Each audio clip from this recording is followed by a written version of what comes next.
بسم اللہ الرحمن الرحیم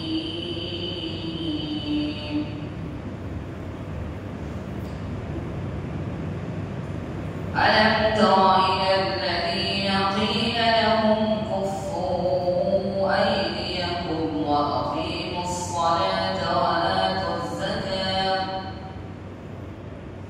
فلما كتب عليهم القتال إذا فريق منهم يخشون الناس كخشية الله أو أشد خشية وقالوا ربنا لم كتبت علينا القتال لولا أخرتنا إلى أجل قريب قل متاع الدنيا قليل والآخرة خير لمن اتقى ولا تظلمون فتيلا. کیا آپ نے نہیں دیکھا ان لوگوں کو جن سے کہا گیا کہ زندگی میں کہ اپنے ہاتھ کو روکے رکھو اور نماز قائم کرو اور زکات ادا کرو.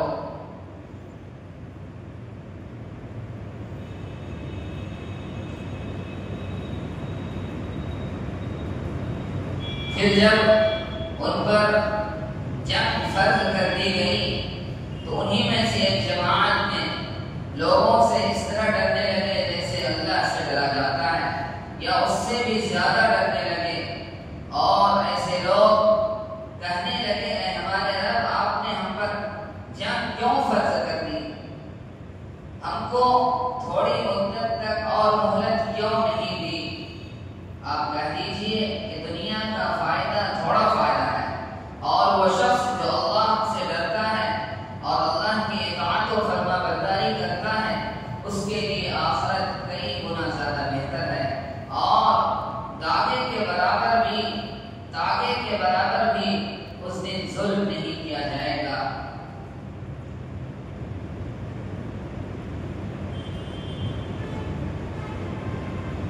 اس آیت کریمہ کا شان نزول یہ ہے. شان نزول قرآن کی بعض آیت ہے کسی خاص مواقع یا کسی خاص واقعے کو بتانے کے لیے نازل کی جاتی ہے یا کسی خاص حکم کو نازل ہونے پر یہ آیتیں نازل ہوتی ہیں. تو اس آیت کریمہ کا شان نزول مفسرین نے بیان فرمایا کہ جب مسلمان مکی زندگی میں اپنی زندگی گزار رہے تھے مدینہ کی طرف ہجرت کرنے سے پہلے تو وہاں مسلمانوں کو بہت ستایا گیا. کفار کی طرف سے طرح طرح سے تکلیفیں ان کو پہنچائی گئی اور جب یہ پریشانیاں اور یہ تکلیف ہر روز بڑھتی چلی گئی تو مسلمان پریشان حال ہو کر مشکل میں پڑ کر رسول اللہ صلی اللہ علیہ وسلم کی خدمت میں آئے اور آپ علیہ السلام سے جنگ و قتال کی اجازت مانگی کہ آپ ہمیں اجازت دے دیں کہ ان سے لڑائی کریں, ان سے جہاد کریں تاکہ ہم ہر روز کی پریشانیوں سے آزاد ہو جائیں, ہر روز کی دشواریوں سے آزاد ہو جائیں. جب یہ لوگ آپ علیہ السلام کے پاس جنگ و قتال کی اجازت لینے کے لیے آئے تو آپ صلی اللہ علیہ وسلم نے ان سے فرمایا کہ ابھی مجھے جنگ و قتال کا حکم نہیں ملا ہے, لہذا تم صبر سے کام لو اور جو پریشانیاں آ رہی ہیں انہیں درگزر کرو. لیکن ہمارے اوپر جو احکام نازل ہوئے ہیں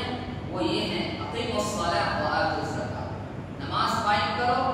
اس کا حکم نازل ہو گیا,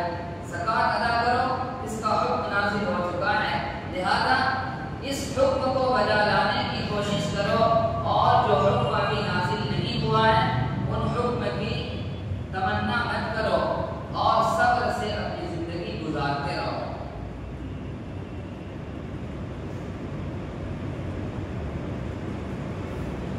تو اس بات پر مکہ کے مسلمان رسول اللہ صلی اللہ علیہ وسلم کے پاس جو آئے تھے اجازت لینے کے لیے، جب آپ علیہ السلام نے اس طرح سے ان کو سمجھایا تو یہ لوگ اس بات پر راضی ہو گئے۔ پھر جب آپ علیہ السلام نے یہ بھی کہا کہ ابھی نماز کا حکم اور زکوٰۃ کا حکم نازل ہوا ہے جو کہ نفس کی جہاد ہے، اور جب انسان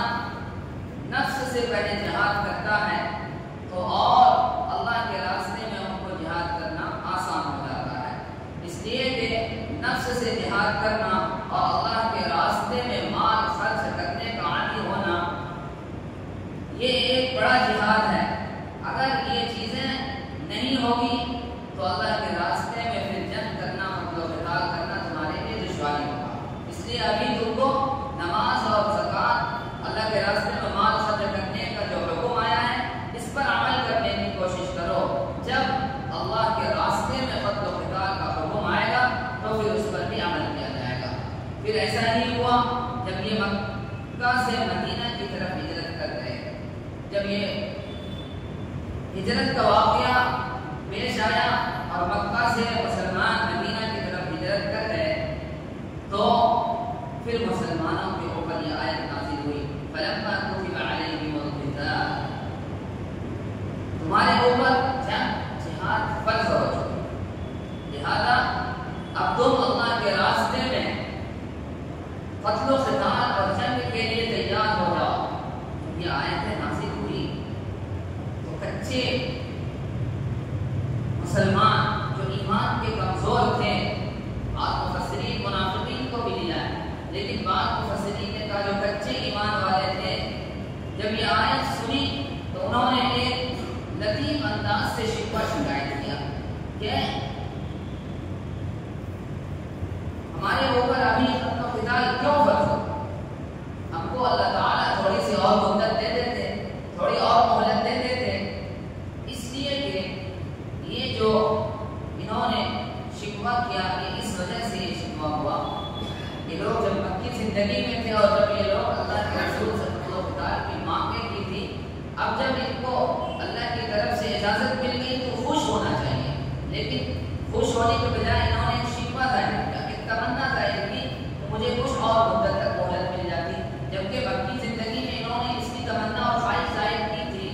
لیکن پھر بھی انہوں نے یہاں پر مہلت کیوں مانگی؟ اس کی وجہ مفسرین یہ بیان فرماتے ہیں کہ جب مکی زندگی میں یہ لوگ اپنی زندگیاں گزار رہے تھے اس وقت پریشانی کیا ہے، اور جب انسان پریشانی اور مصیبت اور تکلیف میں ہوتا ہے تو اس وقت جوش اور خروش اور اس کا عمل کہیں بڑا ہوا ہوتا ہے، اس وقت اس کو جو حکم دیا جاتا ہے پریشانی سے بچنے کے لیے وہ فوراً اس کو کر گزرنے کی کوشش اور تمنا کرتا ہے، لیکن جب یہ لوگ مدینہ تشریف لے آئے یہاں کوئی نہیں پریشان کر رہا تھا، یہاں چین و سکون کی زندگی لوگ گزار رہے تھے، تو جب اچانک اس طرح کی حکم نازل ہوا تو یہ لوگ سوچے کہ کچھ اور مدت مہلت مل جاتی تو کچھ اور دن زندگی سکون اور چین آرام سے گزر جاتی، تو اس طرح کا انہوں نے لطیف انداز سے شکایت کی، تو اللہ تعالیٰ نے اپنی آیت کے ذریعے فرمایا قُلْ مَتَاعُ الدُّنْيَا قَلِيلٌ، کہ دنیاوی زندگی تھوڑا سا فائدہ کے لیے، اور تم اگر اللہ سے ڈرتے ہو اور اللہ کے اطاعت و فرما برداری کرنے والے ہو تو تمہارے لیے آخرت دنیا کی زندگی سے کئی گنا بہتر ہے۔ تو اللہ تعالیٰ نے اس طرح ان لوگوں کو سمجھایا۔ پھر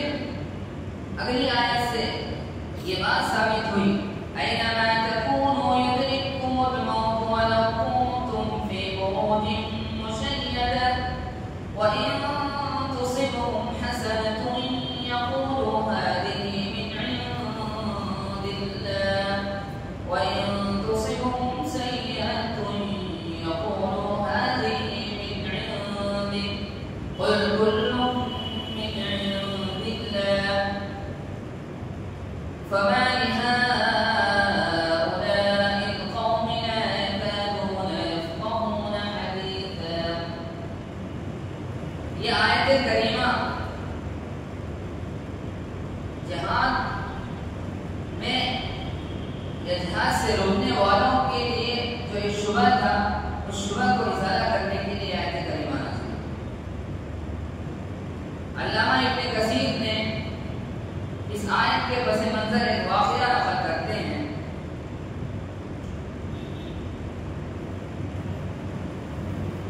اینما تکونوا یدرککم الموت، کہ تم جہاں بھی کہیں رہو گے، جس جگہ بھی رہو گے، ایک نہ ایک دن موت تم کو آ پکڑے گی۔ اگرچہ تم مضبوط سے مضبوط قلعے میں کیوں نہیں بس رہے ہو، کیوں نہیں اپنا ٹھکانہ لے رکھتے ہو، اگر موت آئے گی تو تم کو وہاں بھی آ پکڑے گی۔ اور وَإِن تُصِبْهُمْ حَسَنَةٌ يَقُولُوا هَٰذِهِ مِنْ عِندِ اللَّهِ، اور اگر ان کے پاس کوئی بھلائی پہنچتی تھی تو وہ کہتے تھے کہ یہ اللہ کی جانب سے ہے، اور اگر کوئی بری چیز پہنچتی تھی ان کو تو وہ کہتے تھے یہ آپ کی وجہ سے ہوا ہے۔ آپ اللہ تعالیٰ نے کہا، آپ فرما دیں کہ ہر برے واقعہ یا اچھا واقعہ صرف اور صرف اللہ کی جانب سے ہوتا ہے، اس میں کسی انسان کا کوئی دخل نہیں۔ اس قوم کو کیا ہو گیا ہے، یہ کسی بات کے سمجھنے کے قریب تک بھی نہیں پہنچتی۔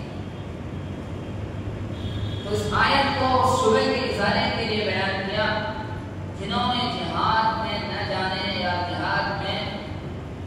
ٹال مٹول کرنے کی کوشش کی تھی اور مدت اور مہلت مانگی، تو ان سے کہا کہ تم صرف اس وجہ سے جہاد سے رکنا چاہتے ہو نا کہ تم اللہ کے راستے میں لڑو گے تو تمہاری موت واقع ہو جائے گی۔ کیا تم کو اس بات کا یقین ہے کہ تم اگر وہاں نہ جاؤ اور اپنے مکان میں ٹھہرے رہو تو موت یہاں واقع نہیں ہوگی؟ اسی پر علامہ ابن کثیر نے ایک واقعہ نقل کر کے فرمایا کہ پرانی امتوں میں ایک عورت تھی، جب اس عورت کا وضع حمل کا وقت آیا اور تھوڑی مدت کے بعد انہوں نے بچے کو جنا تو انہوں نے اپنے خادم سے کہا کہ جاؤ آگ لے آؤ۔ جب وہ دروازے سے باہر نکلتا ہے خادم یا ملازم تو ایک شخص وہاں ان کو نمودار ہوتا ہے اور ان سے کہتا ہے کہ اس عورت نے کیا جنا؟ تو ملازم کہتا ہے کہ یہ لڑکی جنی ہے۔ تو کہا تم ان لڑکیوں کے متعلق دو بات جان لو جو میں کہہ رہا ہوں۔ انہوں نے کہا کہ وہ لڑکی ہے جو 100 مردوں سے زنا کرے گی اور ایک مکڑی کے ذریعے سے ان کی موت ہوگی۔ اور پھر وہ ملازم فوراً گھر کی طرف دوڑتا ہے اور ایک چھری لے کر اس بچیوں کے پیٹ کو چاک کر دیتا ہے، لیکن بر وقت اس کی ماں اس کے پیٹ کو سلائی کر دیتی ہے اور علاج و معالجہ کے بعد وہ بچی ٹھیک ہو جاتی ہے۔ اور پھر وہ شخص ملازم بھاگ جاتا ہے اور دریا کا سفر کر لیتا ہے اور بس وہ محنت کر کے کمائی کر کے مال و دولت جمع کر کے پھر یہ شہر لوٹتا ہے تو اس سے ایک بڑھیا کی ملاقات ہوتی ہے۔ وہ اس بڑھیا سے کہتا ہے کہ میں اس شہر میں شادی کرنے کی خواہش رکھتا ہوں ایک ایسی لڑکی سے جو اس شہر کی سب سے خوبصورت لڑکی ہے۔ تو ایک بڑھیا کہتی ہے کہ فلاں خاتون ہے جو اس شہر کی سب سے خوبصورت عورت ہے، اس سے شادی کر لو۔ تو کسی طرح سے پھر وہ اس شخص اس ملازم کی اسی لڑکی سے شادی ہوتی ہے۔ پھر وہ لڑکی ان سے دریافت کرتی ہے کہ تم کون ہو، کہاں سے آئے ہو؟ تو وہ شخص کہتا ہے کہ میں اسی شہر کا رہنے والا تھا، لیکن فلاں حادثات کی وجہ سے میں اس شہر کو چھوڑ کر چلا گیا تھا۔ پھر انہوں نے اس ملازم نے وہ سارا واقعہ بتایا۔ وہ لڑکی کہنے لگی، کسی ذریعے سے اس لڑکی کو یہ خبر معلوم ہوئی ہوگی۔ وہ لڑکی کہنے لگی وہ تو میں ہوں جس کے ساتھ یہ واقعہ پیش آیا تھا۔ کہا پھر تو یہ دو بات یاد کرو، اگر تمہارے اندر یہ دو بات ہے، یہ دو باتیں پائی جائیں گی تو صرف سمجھو کہ وہ تم ہی لڑکی ہو۔ کہا کہ مجھے ایک شخص ملا تھا اور اس نے دو باتیں تمہارے متعلق کہی تھی، ایک یہ کہ تم جب پیدا ہو گئے اور جب جوان ہو گئے تو 100 مردوں سے زنا کریں گے۔ تو اس لڑکی نے کہا یہ واقعہ تو میرے ساتھ پیش آیا ہے۔ پھر کہا کہ تمہاری جب موت ہوگی تو ایک مکڑی کے ذریعے سے موت ہوگی۔ پھر اس شخص کے ساتھ وہ عالیشان مکان میں رہنے لگی اور